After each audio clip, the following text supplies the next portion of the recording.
నమస్కారం. మేము ఈ డాక్యుమెంటరీ తీయడం వెనుక ప్రధానంగా 2 లక్ష్యాలు ఉన్నాయి. అందులో మొదటి లక్ష్యం మర్చిపోతున్న మన ఉజ్వల చరిత్రను, ఇక రెండో లక్ష్యం మీ ద్వారా మన కాకతీయుల ఘన చరిత్రను భవిష్యత్ తరాలకు అందించారు. శాతవాహన విజయనగర రాజ్యాలు తెలుగుగడ్డపేట పుట్టి విస్తరించాయి. కానీ తెలుగువారి కోసం తెలుగువారు స్థాపించుకున్న ఏకైక మహాసామ్రాజ్యం కాకతీయ రాజ్యం. ఈ చరిత్రకారుల అభిప్రాయం కూడా. మధ్యయుగాల్లో కాకతీయులాగా ప్రజానుకూల నిర్ణయాలు తీసుకోవడం ద్వారా ప్రజల మెప్పు పొందిన రాజవంశం మన తెలుగుగడ్డపై మరొకటి లేదనేది నిలువాలంశం. అంతేకాదు కాకతీయ రాజులు అత్యంత సాహసవంతులు. యుద్ధంలో విజయం కొరకు ప్రాణాల్ని సైతం పణంగా పెట్టేంత ధైర్యవంతులు. ఇప్పుడిక మన కాకతీయులు విడిచి వెళ్లిన అడుగుజాడల వెంట పయనిస్తూ ఆనాటి కట్టడాల మధ్య విహరిస్తూ వారి ఘన చరిత్రను తెలుసుకుందాం.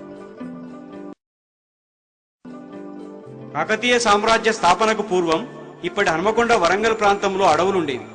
మొదటి తరం కాకతీయులు హన్మకొండను తమ రాజధానిగా చేసుకుని పరిపాలించారు. సిద్ధేశ్వర చరిత్రలో చెప్పబడిన ప్రకారం 3 చదరపు మైళ్లు విస్తరించున్న 3 కొండలకు మధ్య గల ఈ హన్మకొండ కోటకు ఒకవైపు భద్రకాళి చెరువు, మరోవైపు బాలసముద్రం చెరువు, మధ్యలో పద్మాక్షి కొలను.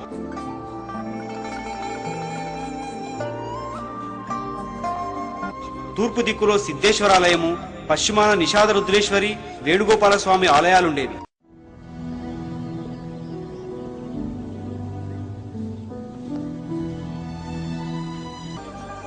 ఆనాటి రాజధానికి ఆనవాలుగా కొండలను కలుపుతూ వారు కట్టుకున్న మట్టికోట అవశేషాలు, దాంతోపాటు పటిష్టమైన రాతికోట అవశేషాలు ఇప్పటికీ కనిపిస్తాయి. కాకతీయులు మొదట్లో రాష్ట్రకూటుల మహాసామంతులుగా ఉండి తదనంతరం వచ్చిన పశ్చిమ చాళుక్యుల వరకు అదేవిధంగా కొనసాగి కాకతీయ రుద్రదేవుని వరకు స్వతంత్ర రాజులుగా మారారు. రాష్ట్రకూట రాజైన అమోఘవర్షుని శాసనం ఒకటి కాజిపేటలో ఉంది.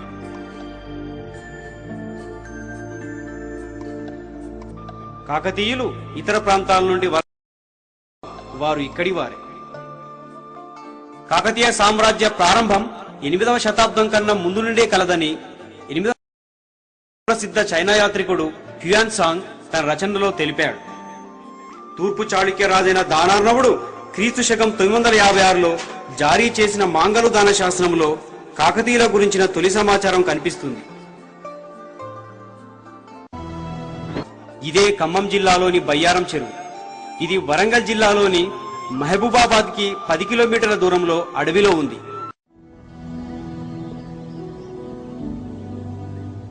ఇదే గణపతి దేవుని సోదరి మైలమ్మ వేయించిన బయ్యారం చెరువు శాసనం.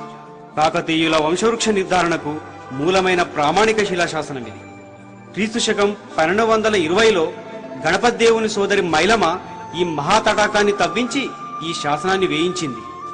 1966లో ఈ అపురూపమైన శాసనాన్ని కనుగొన్న తర్వాతనే కాకతీయుల మూలాలు తెలిసాయి. ఈ చారిత్రక శాసనాధారం ప్రకారం కాకతీయ రాజుల వంశవృక్షాన్ని ఈ విధంగా సరిపోల్చుకోవచ్చు.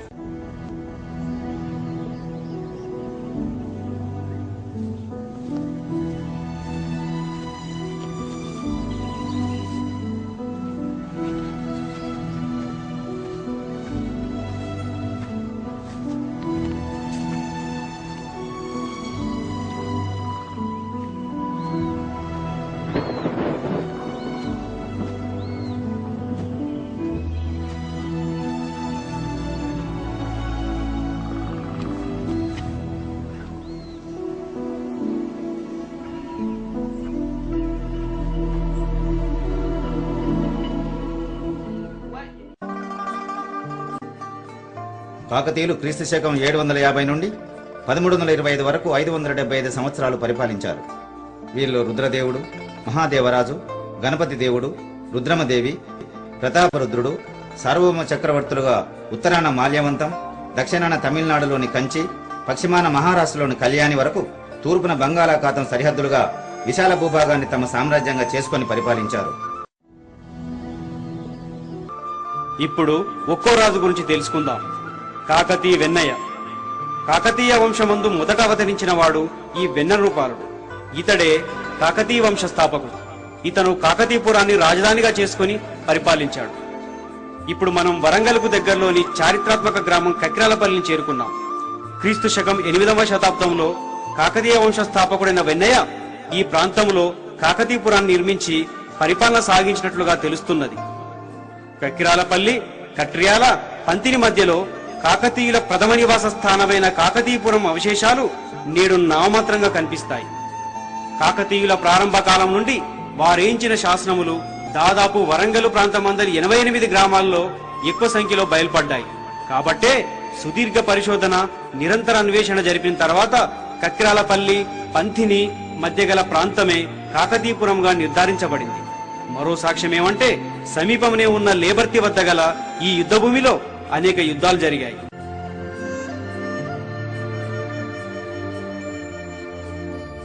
ఇందుకు సాక్ష్యంగా ల్యాబర్తిలో లెక్కకు మిక్కిలి వీరగలులు కనిపిస్తాయి. కాకతీపుర ప్రదేశం ఇదొక పురాతన జనావాసములనడానికి ఆధారంగా పూర్వయుగ సమాధులు, సమీపమునే కోటకట్టను పోలిన పొడవాటి మట్టి దిబ్బ కనిపిస్తుంది.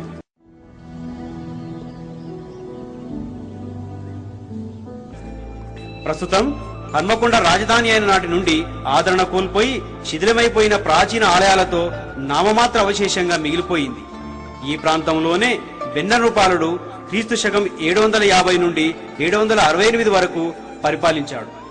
ఇది చారిత్రాత్మక గూడూరు శాసనం. దీనిని క్రీస్తు శకం 1124 డిసెంబర్ 24వ తేదీ బుధవారం రోజున చాళుక్య గాంగ పేర్మాడి కుమార సోమేశ్వరుడు వేయించాడు. ఈ శాసనాధారంలోనే బెన్నయ్యను కాకతీయ వంశ స్థాపకునిగా చెప్పబడింది. మొదటి గుండన క్రీస్తు శకం 768 నుండి 824 వరకు పరిపాలించాడు. అతని కుమారుడైన రెండవ గుండయ్య క్రీస్తు శకం 824 నుండి 870. ఇంతకు మించి ఈ ముగ్గురి గురించిన మరింత సమాచారం దొరకలేదు. మూడవ గుండన క్రీస్తు శకం 870 నుండి 895 వరకు పరిపాలించాడు. మూడవ గుండయ్య రాష్ట్రకూట సేనా నాయకులలో మిక్కిలి విఖ్యాతిగాంచినవాడు. దానార్ణవుని మాంగలు దాన శాస్త్రంలో పేర్కొన్నట్లుగా రాష్ట్రకూటుల సేనకు నాయకత్వం వహించి చాళుక్య భీముని సేనలతో తలపడి వీరోచిత మరణం పొందాడు. ఎర్రయ్య నాయకుడు ఈ రాజు 895 నుండి 940 వరకు పరిపాలించాడు. మూడవ గుండయ్య తర్వాత అధికారంలోకి వచ్చిన వాడు ఈ కాకతీయ ఎర్రయ్య. ఇతను కురివిసీమ పాలకుడు. ఎర్రయ్య నాయకుడు చాళుక్య భీముని ఓడించినందుకు రాష్ట్రకూట రాజైన కన్నర బల్లాహుడు కురివి రాజ్యాన్ని అతనికి అప్పగించాడు.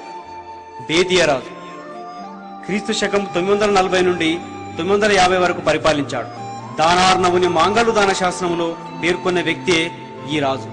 ఈయన కేవలం 10 సంవత్సరాలు మాత్రమే పాలన చేశాడు.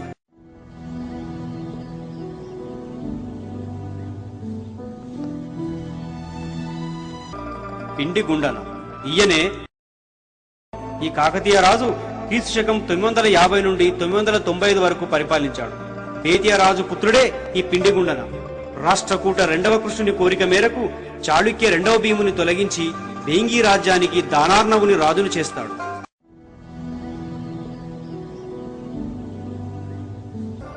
క్రీస్తు శకం 973లో రాష్ట్రకూటుల పతనానంతరం అటు పశ్చిమ చాళుక్యుల వైపు గాని ఇటు తూర్పు చాళుక్యుల వైపు గాని చేరకుండా అప్పటికే కొరివి రాజ్యాన్ని ఆక్రమించుకున్న ముదిగొండ చాళుక్యులను తరిమివేసి తన స్వతంత్ర రాజ్యాన్ని ఏర్పాటు చేసుకున్నాడు. గరుడ బేతరాజు ఇతడే మొదటి బేతరాజు. ఈ రాజు క్రీస్తు శకం 995 నుండి 1051 వరకు పరిపాలించాడు. రాష్ట్రకూటుల రాజ్యం పతనమైన తర్వాత రెండవ తైలపుడు పశ్చిమ చాళుక్య రాజ్యాన్ని స్థాపించాడు. నాలుగవ గుండన సోదరి అయిన కామసానమ్మ తన మేనల్లుడు అయిన బేతనను చేరదీసి పశ్చిమ చాళుక్యులతో దౌత్యం నిర్వహించి కొరివిసీమ నుండి హన్మకొండ వరకు కాకతీయాధికారాన్ని నిలిపినట్లు గూడూరు శాసనం ద్వారా తెలుస్తున్నది. ఇదే వేల్పుగొండగిరి దుర్గం. వరంగల్కు ఆగ్నేయంగా 20 మైళ్ల దూరంలో ఉంది. నేడిది జఫర్గఢ్ గా పిలువబడుచున్నది.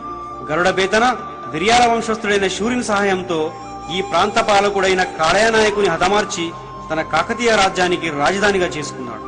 అటు తర్వాత తైలపుని ఆదరణతో హన్మకొండ విషయాన్ని మాన్యంగా పొంది వేల్పుగొండను సైనిక స్థావరంగా ప్రకటించి తన రాజధానిని హన్మకొండకు మార్చుకొని పశ్చిమ చాళుక్యుల సామంతరాజుగా స్థిరపడ్డాడు.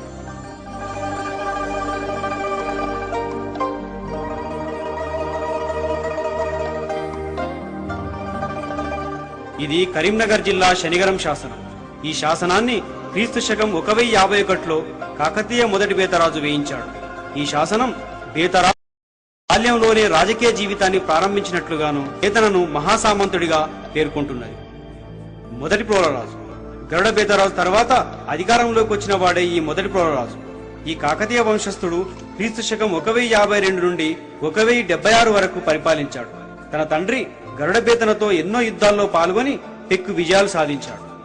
పశ్చిమ చాళుక్య రాజైన త్రైలోక్యమల్లు నుండి హన్మకొండ ప్రాంతాన్ని శాశ్వత మాన్యంగా పొందినట్లు కాజిపేట దర్గా శాసనంలో ఉంది.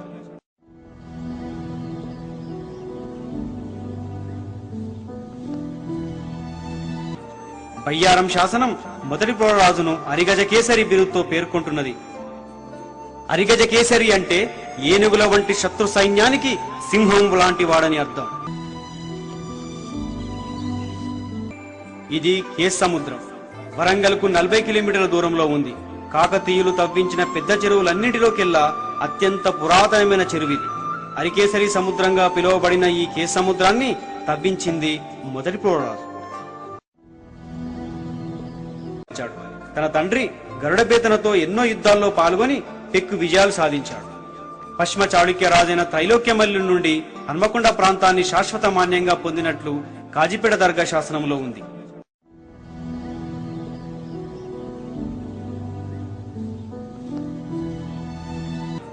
బయ్యారం శాసనం మొదటి రాజును అరిగజకేసరి బిరుదుతో పేర్కొంటున్నది. అరిగజకేసరి అంటే ఏనుగుల వంటి శత్రు సైన్యానికి సింహం లాంటి వాడని అర్థం. ఇది కేస్ సముద్రం. వరంగల్కు 40 కిలోమీటర్ల దూరంలో ఉంది. కాకతీయులు తవ్వించిన పెద్ద చెరువులన్నింటిలోకెల్లా అత్యంత పురాతనమైన చెరువిది.